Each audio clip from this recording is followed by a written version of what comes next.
Baiklah, assalamualaikum warahmatullahi wabarakatuh. Di sini saya ingin menjawab pertanyaan dari soal UAS Masail Fikih, yang dimana pertanyaannya yang nomor 1 bagian A-nya, berikan analisis Anda tentang bayi tabung.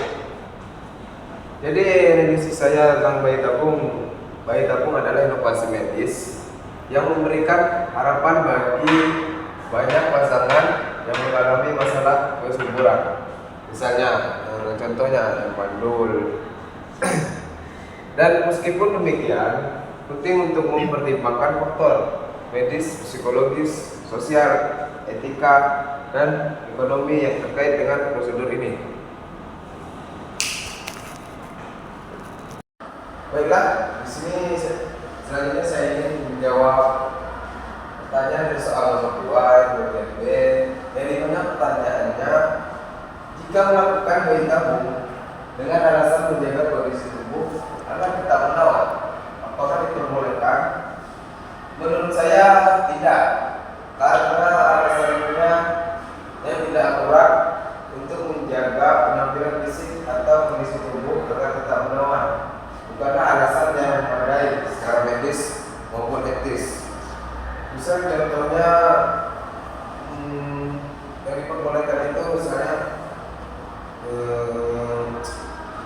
yang di suburan, misalnya yang laki-laki tidak subur ataupun yang perempuan, misalnya mandul lah. Baiklah, di sini saya selanjutnya ingin menjawab pertanyaan dari nomor 1 yang bagian C, yang dimana pertanyaannya, bagaimana pandangan Islam dalam hal membesarkan janin pada rahim wanita lain.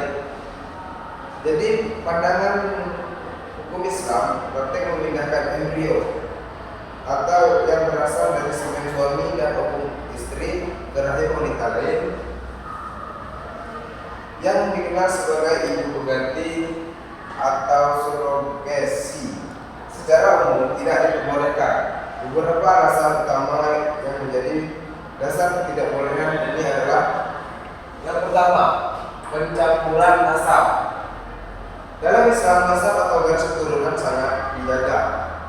Membesarkan janin dalam rahim wanita lain dapat menimbulkan kebingungan dalam hal nasab dan warisan. Yang kedua, kehamilan yang sah. Kehamilan yang sah, Islam mengatur bahwa kehamilan yang sah hanya boleh terjadi antara suami dan istri dalam ikatan pernikahan. Memindahkan embrio ke rahim wanita lain di luar ikatan pernikahan tidak sesuai dengan prinsip ini. Yang ketiga, kehormatan dan keberkahan. Jadi keluarga Islam sangat menjaga kehormatan dan keberkahan dalam hubungan keluarga. Menggunakan rahim wanita lain bisa merusak kehormatan keluarga dan mengundang berbagai masalah sosial dan psikologis. Yang keempat, fatwa.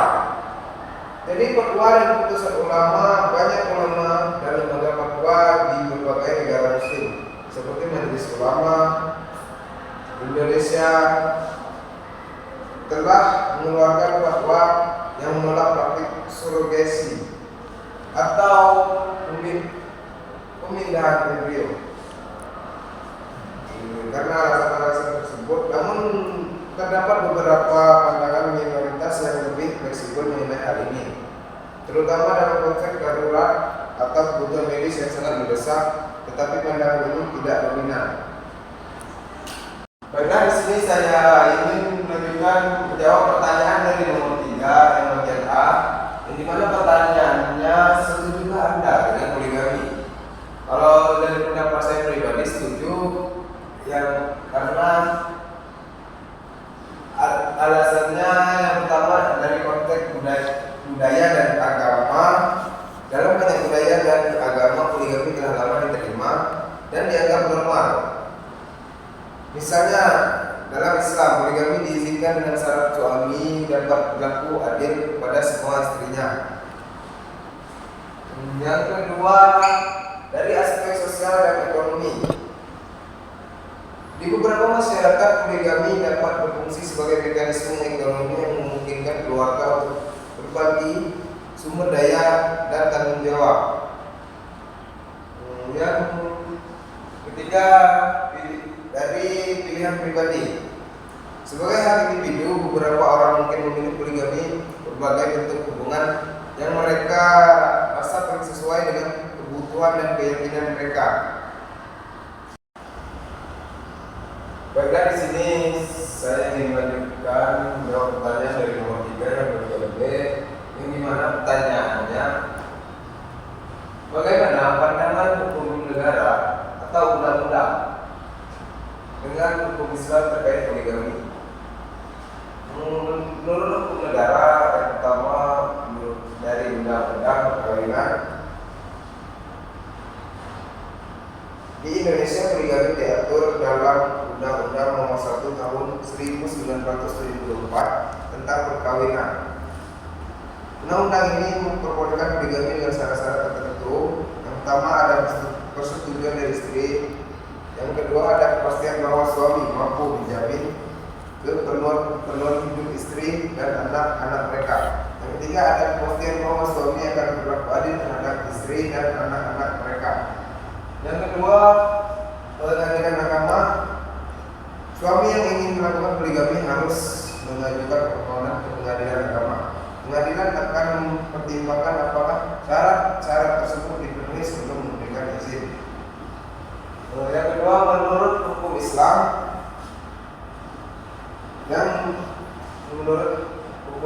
dan Al-Quran, dalam Islam poligami diperbolehkan dan diatur dalam Al-Quran surat An-Nisa ayat 3 yang menyebutkan bahwa seorang pria boleh menikahi hingga 4 wanita dengan syarat ini mampu berlaku adil terhadap mereka. Namun Al-Quran juga menekankan bahwa jika tidak bisa berlaku adil, maka dianjurkan untuk menikahi dengan satu istri saja. Yang kedua, menurut hadis dan fikih, dalam hadis dan literatur fikih, poligami dibahas dengan berbagai pandangan ulama. Beberapa ulama menggarisbawahi bahwa keadilan tidak hanya dalam hal materi, tetapi juga dalam hal kasih sayang dan perhatian. Dan ketiga, terdapat keadilan. Keadilan adalah syarat utama dalam poligami menurut hukum Islam. Ini termasuk keadilan dalam hal pembagian waktu, nafkah, dan perhatian.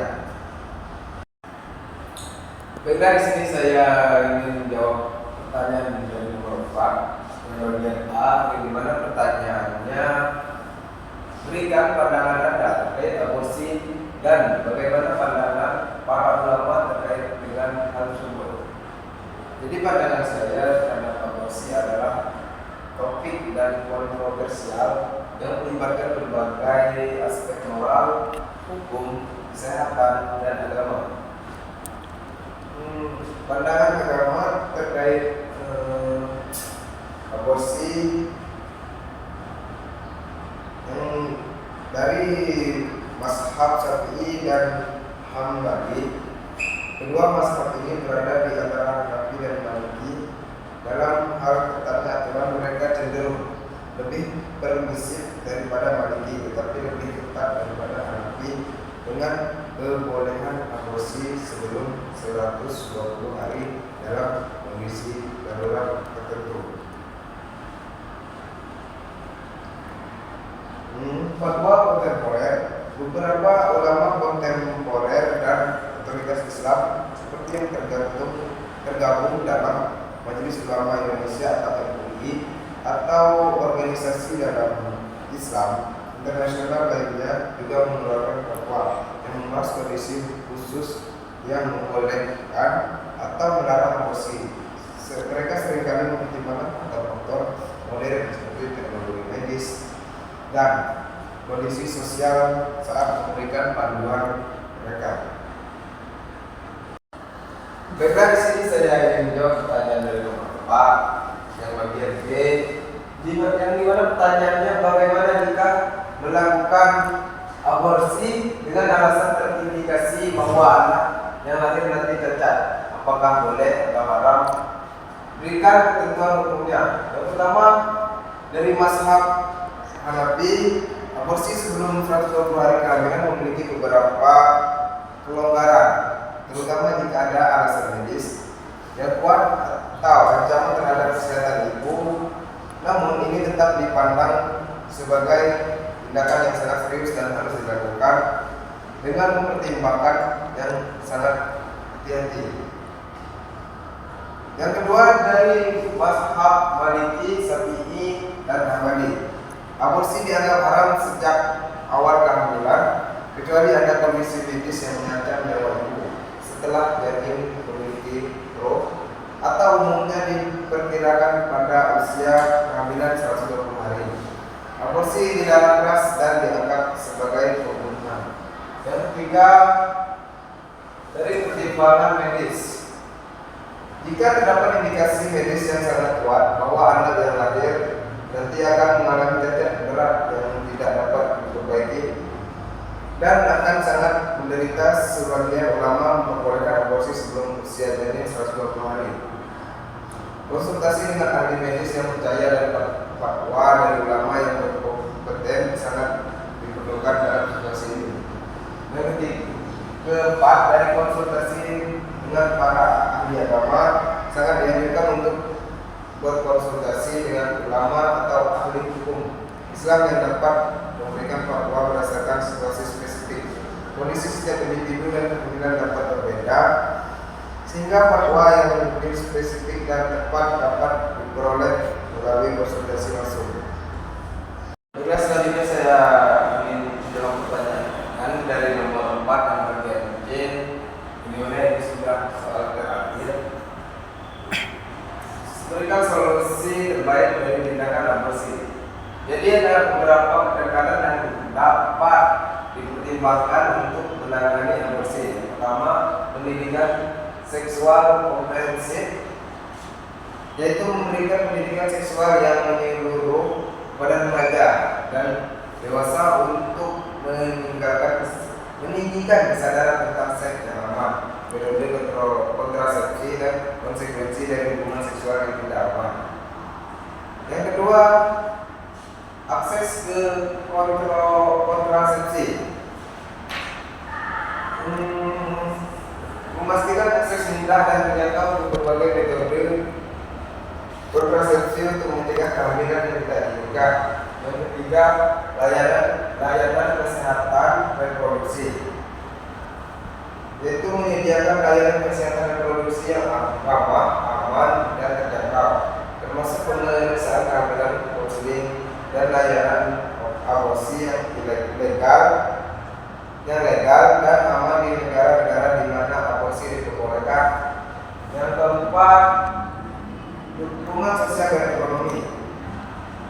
Jadi memberikan dukungan ekonomi dan sosial kepada wanita hamil termasuk cuti, melahirkan yang dibayar, bantuan keuangan, dan dukungan tempat tinggal untuk mengurangi tekanan yang mendorong keputusan untuk melakukan aborsi.